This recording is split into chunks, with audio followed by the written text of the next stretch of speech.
Kerekes è partita vittoriosa per il Forte dei Marmi, tanto minutaggio, insomma state diventando le colonne di questa squadra. Ora colonne è un parolone, però sì, fa sempre piacere giocare, poi macinare i minuti ci fa molto bene.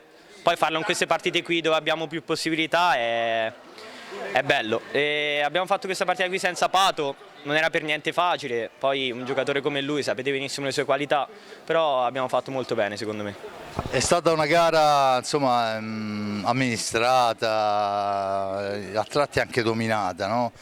Ti è mancata forse la rete, hai avuto anche qualche occasione, però insomma gran minutaggio, questo vuol dire grande fiducia da parte del mister e questo vuol dire grande responsabilità, lo sai.